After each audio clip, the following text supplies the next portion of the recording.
How to use writing tools on iPhone. To get started, first of all go ahead and open up the Notes application on your phone.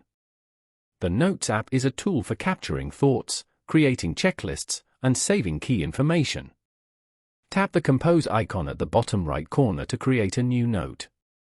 You will see a toolbar above the keyboard with writing tools. Tap on the AA icon to access the formatting options. From here, select a style-like title for your text. After typing, double-tap a word to select it. A menu will then appear, allowing you to apply bold, italic, or underlined styles. Next to the Format icon, tap on the Checklist tool for creating to-do lists. You can also insert elements. Tap the Table icon from the toolbar to add a table for organizing data. To attach files, tap the Paperclip icon.